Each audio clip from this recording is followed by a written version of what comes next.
Baik, halo rekan-rekan profesional, selamat bergabung di Virtual Learning Festival bersama saya Poppy. Nah, kita akan membahas tentang bagaimana sih empati itu bisa mengubah cara rekan-rekan profesional nih berinteraksi dengan rekan kerja dan meningkatkan kinerja tim Anda gitu. Kita akan membahas lebih lanjut tentang empati di tempat kerja ya, biar bisa membina hubungan yang profesional dengan rekan kerja yang lebih baik lagi gitu. Biar nggak berlama-lama lagi, silahkan Bapak saya serahkan layar kita ke Bapak Muhammad Yunus. Silahkan Bapak. Oke. Ya, makasih Mbak Popi. Assalamualaikum warahmatullahi wabarakatuh. Bapak Ibu semua. Jadi berbahagia sekali ketemu dalam acara Virtual Learning Festival. Dan kali ini saya akan berbagi dengan Bapak Ibu dan rekan-rekan profesional adalah tentang empati ya. Empati membangun atau membina hubungan di tempat kerja ya, hubungan profesional. Nah, itu sebenarnya di dalam keseharian kita dalam aktivitas di pekerjaan itu empati perannya cukup penting, terutama juga bagi tidak hanya karyawan tapi juga para pimpinan dan sebagainya, para leader dan sebagainya, gitu ya. Nah, dalam keseharian kita kadang-kadang saya masih mendapati ada sebagian orang yang membedakan antara simpati sama empati. Apa sih bedanya? Saya masih mendapati ada yang memang masih agak rancu-rancu gitu ya, masih ambigu ya, masih menyamakan antara simpati sama empati itu sama aja Pak gitu ya. Tapi sebenarnya enggak gitu. Kalau simpati itu apa ya, semacam ikut berprihatin dengan keadaan orang lain yang mungkin saat itu terkena musibah, bencana, atau berada di keadaan yang kurang dari kita. Kalau Oke. empati itu menempatkan diri kita di posisi orang itu. Kalau misalkan saya berada di posisi orang itu, kira-kira saya ingin orang lain lakukan apa ke saya atau bantuan apa yang Oke. saya perlukan gitu. Dan dari Oke. situ kita membuat tindakan sesuai dengan yang kita pikirkan ingin orang lain kita lakukan. Oke. Ya, tampil tepat Ibu ya. Oke, terima kasih Bu Siska. Jadi perbedaannya apa yang disampaikan Bu Siska mirip-mirip ya dengan pengertian yang memang saya sampaikan adalah kita bicara kalau empati itu adalah kemampuan untuk memahami apa yang dirasakan oleh orang lain secara langsung gitu ya. Nah, kalau perbedaannya adalah benar Bu Siska tadi, kita merasa iba, merasa kasihan gitu ya. Kita lihat banyak orang-orang yang memang kurang beruntung, atau ada karyawan-karyawan yang di sekitar kita kurang seberuntung dengan kondisi kita dan sebagainya gitu ya. Terutama adalah teman-teman karyawan yang memang yang kita ketahui bahwa banyak sekali terjadi kasus-kasus pemutusan hubungan kerja, kasus-kasus perusahaan itu decline dan sebagainya. Itu membuat akhirnya banyak orang yang simpati, merasa kasihan gitu ya dengan kondisi-kondisi keadaan banyak saudara-saudara kita, teman-teman kita, rekan-rekan kita yang memang kurang beruntung dengan posisi pekerjaan kita saat ini gitu ya. Itu lebih ke empati. Nah, lebih ke simpati. Kalau empati itu lebih menempatkan, benar Bu Siska, lebih menempatkan diri posisi orang itu. Jadi kalau misalnya orang itu dalam kondisi seperti apa gitu ya, kita ikut merasakan gitu ya dalam komunikasi misalnya gitu ya. Ini kalau kita tanyakan dalam komunikasi yang bentuknya adalah empatik, kita bisa menanyakan dengan kalimat yang misalnya gini, saya bisa merasakan apa yang sedang kamu rasakan saat ini kalau posisi saya ada di posisi kamu gitu ya. Nah, itu benar-benar kita seperti ikut merasakan gitu ya kalau kita di posisi itu gitu ya. Jadi singkatnya seperti itu. Kita akan lihat mengapa empati ini penting di dunia kerja. Boleh?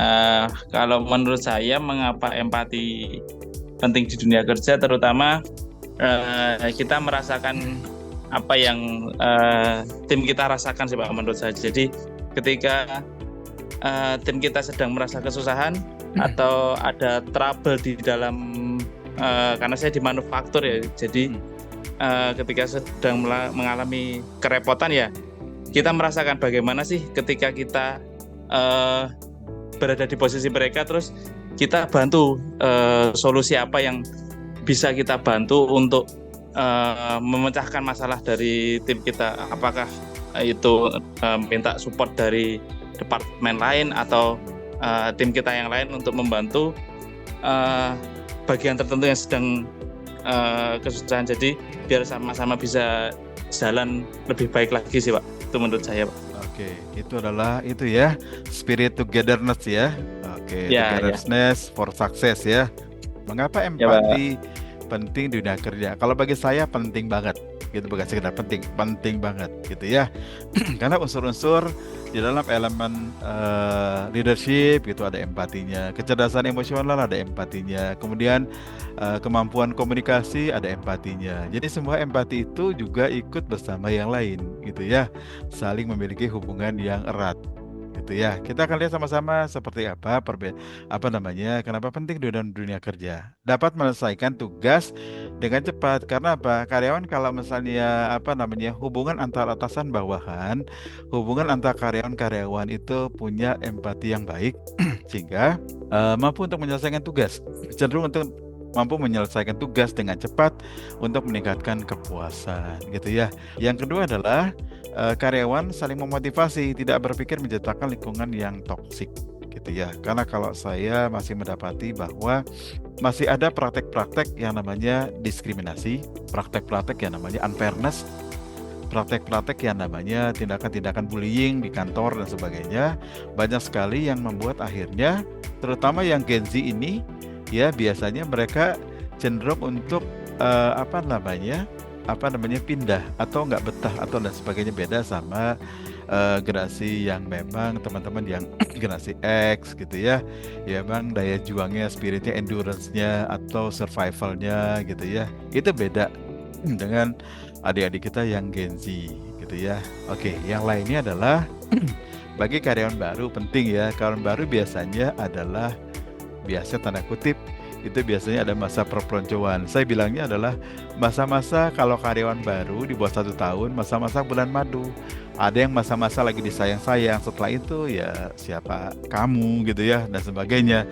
Itu ada yang memang proses bagaimana adaptasi. Ketika dia masuk organisasi atau perusahaan yang memang sudah terkotak-kotak, banyak selonya, kemudian banyak ada kelompok-kelompok itu, membentuk kelompok-kelompok sehingga tidak terjadi environment, tidak terjadi namanya tim yang solid dan sebagainya. Itu bayangkan kalau misalnya Bapak Ibu di posisi sebagai karyawan baru atau baru bergabung gitu ya dengan kondisi seperti itu gitu ya. Nah, dia akan membingungkan bagaimana dia membangun suatu hubungan.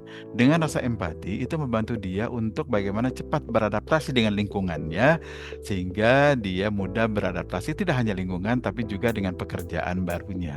Oke, kita akan lihat sama-sama seperti apa cara membangun komunikasi, membangun empati adalah pertama adalah berbicara sama orang yang baru. Biasanya adalah orang yang baru untuk bagaimana saya menggunakan metode building rapport ya Pak ya, Bapak Ibu ya. Saya menggunakan metode building rapport. Bagaimana membangun relationship, bagaimana membangun orang bisa nyaman sama kita, trust sama kita dan sebagainya. Kemudian apa yang kita sampaikan itu diproses sama otaknya dia gitu ya. Tidak hanya keluar dari kuping kiri, keluar kuping kiri ya tidak diproses. Jadi kuping kiri keluar kuping kanan. Jadi diproses. Jadi tidak ada barriers, tidak ada building block atau firewall di mana pada saat kita komunikasi itu ada barriers itu. Jadi bagaimana kita membangun meruntuhkan building block sama atau firewallnya dia sehingga kita memudahkan untuk berkomunikasi. Nah, terutama biasanya kalau orang-orang baru saya menggunakan namanya building rapport. Yang kedua adalah mendengarkan secara aktif. Di dalam listening skill itu ada 5 tingkatan. 1, 2, 3, 4, 5. Yang terendah nomor 1 adalah acuh tak acuh. Yang kedua adalah pura-pura mendengarkan. Yang ketiga adalah selektif, ada milih-milih yang mana yang mau didengarkan. Yang keempat adalah penuh perhatian. Yang terakhir adalah mendengarkan dengan empati. Gitu ya. Mendengarkan empati itu adalah tidak hanya sekedar mendengarkan secara penuh, tapi juga bagaimana ikut merasakan dengan apa yang disampaikan oleh orang yang sedang bicara sama kita. Kemudian juga mencoba memahami orang lain. Biasanya adalah ada statement-statement dari orang lain yang mungkin nggak sependapat dengan kita, gitu ya. Kita biasanya cenderung untuk mengakhiri, langsung disconnect komunikasinya. Nah, kalau saya biasanya cari tahu dulu, gali dulu, kenapa dia nggak setuju, alasannya apa sih? Karena kita nggak tahu kan latar belakang kenapa orang itu bersikap A, bersikap B, kenapa responnya A, responnya B, kemudian persepsinya atau opini A dan B gitu ya, pasti ada latar belakangnya gitu. Kenapa? Jadi biasanya saya probing ya, dan itu sebenarnya itu teknik-teknik di dalam memberikan empati. Bapak Ibu sudah lakukan di pekerjaan baik terhadap orang lain maupun bawahan. Dengan apa? Dengan lakukan tools yang namanya coaching dan counseling. Gak mungkin pasti Bapak Ibu gunakan juga empathic listening, empathic communication. Ya, apa sih faktor-faktor orang yang tidak memiliki empati? Kita akan lihat gitu ya.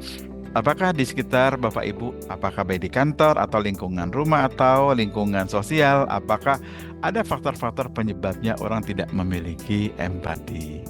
Kemudian juga manfaat melakukan empati di tempat kerja adalah pertama meningkatkan komunikasi. Iya, karena komunikasi sama empati itu saling hubungannya sangat erat. Jelas, karena di dalam empati itu dalam komunikasi proses empati itu diperlukan pada saat kita meningkatkan kemampuan listening skill, kemampuan mendengar. Di dalam metode coaching, counseling, mentoring itu juga dibutuhkan bagaimana empati turut terlibat di dalamnya, gitu ya. Oke, kedua adalah meningkatkan produktivitas. Oke, apa hubungannya sama produktivitas? Iya, jelas hubungannya. Jadi dengan empati yang baik, hubungan antar karyawan baik, antara atasan sama bawahan baik, antar departemennya baik dan sebagainya, hingga adanya sinergi, adanya engagement antar bagian, antar individu di dalam perusahaan, sehingga memunculkan yang namanya empowerment, gitu ya. Kemudian namanya saling percaya dan sebagainya. Hubungan adalah win-win, gitu ya. Nah, itu adalah bagaimana membuat akhirnya produktivitas itu meningkat. Karena satu sama lain tidak sekedar spiritnya SAP atau ERP, adalah kebersamaan. Satu stuck semuanya gitu ya, dalam spiritnya ISO gitu ya dan sebagainya. Itu semua harus ikut mendukung, harus support gitu ya. Itu akan berdampak terhadap produktivitas gitu ya. Kemudian yang lainnya adalah mengembangkan creative thinking. Jelas kalau creative thinking membantu di dalam proses empati, bagaimana berhubungan dengan customer, bagaimana berhubungan dengan produk, kebutuhan produk, bagaimana diversifikasi produk, new product dan sebagainya, kan butuh yang namanya kreatif ya, inovasi dan sebagainya. Itu adalah proses design thinking yang memang dibutuhkan dalam proses untuk bagaimana melibatkan empati. Empati dengan apa? Empati dengan bagaimana bisa merasakan user atau konsumen atau customer gitu ya, merasakan bahwa ikut memberikan masukan-masukan terhadap produknya, perbaikan-perbaikan terhadap produknya, sehingga membuat akhirnya teman-teman terutama yang di bagian business development, kemudian new product development dan sebagainya, membantu untuk lebih kreatif dan inovatif gitu ya. Itu dengan apa? Karena dasarnya adalah empati kepada apa yang dirasakan oleh, bagaimana kita bisa melihat perspektif pelanggan gitu ya. Oke. Kemudian dalam konteks pelayanan, jelas bahwa pelayanan ini adalah hubungannya sama teman-teman yang memang di garda terdepan untuk langsung deal with people dengan customer, misalnya bagian CS, kemudian bagian frontliners dan sebagainya, langsung berhubungan sama customer dan sebagainya, bisa merasakan apa yang dirasakan oleh customer gitu ya, dengan cara memberikan empati. Bagaimana dia melakukan komplain, keberatan dan sebagainya, bagaimana, apa sih yang keberatannya, apa sih komplainnya, bagaimana ikut merasakan kalau misalnya diposisikan si frontlinersnya itu adalah, atau si CS-nya itu berada di posisi sebagai customer gitu ya, pada saat komplain atau keberatan gitu ya. Nah, itu sangat dibutuhkan. Bagaimana membangun relationship, customer relationship management itu bisa terjaga dengan baik. Dengan cara apa? Dengan cara tadi, salah satu membangun hubungan dengan empati dengan customer gitu ya. Oke, yang lainnya adalah meningkatkan penjualan. Jelas bahwa dalam proses bidding rapport, relationship yang dibangun oleh para teman-teman sales dan marketing adalah bagaimana bisa relationship, bisa membangun hubungan baik sama calon-calon customer, calon nasabah atau calon pelanggan dan sebagainya dengan cara komunikasi yang tadi building rapport dengan empati, membangun trust gitu ya, membangun hubungan baik gitu ya, dan berimpact terhadap penjualan. Oke, memperbaiki kualitas leadership jelas gitu ya. Nah, ini banyak sekali karyawan turnover tinggi, keluar masuk ya, kembali lagi bahwa leader-leadernya, para pemimpinnya, dev head,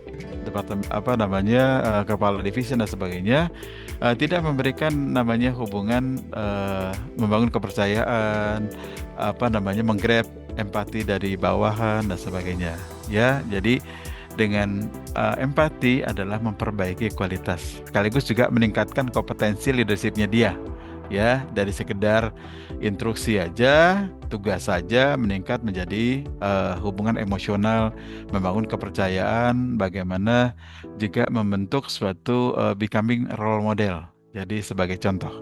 Oke, memperkuat hubungan jelas, teamwork. Oke, nah di dalam satu tim menghindari adanya diskriminasi, kemudian saling gap, kecemburuan sosial, kemudian juga saling apatis, kemudian tidak percaya satu sama lain dan sebagainya. Itu timbul karena apa? Karena hubungan tidak dibangun trust-nya dengan baik. Dengan cara apa? Hubungannya dengan empati. Empati membuat hubungan menjadi solid, saling support, saling motivasi, saling dukung gitu ya, untuk mencapai target gitu ya, target bersama. Closing statement sederhana, jadi pentingnya adalah empati di tempat kerja, terutama bagaimana empati itu berperan sangat penting dalam membangun lingkungan yang harmonis. Bagaimana membangun mensupport teman-teman itu bisa saling percaya, saling support dan mendukung, pada akhirnya adalah tercapainya tujuan perusahaan, tercapainya target perusahaan dan sebagainya. Itu saja.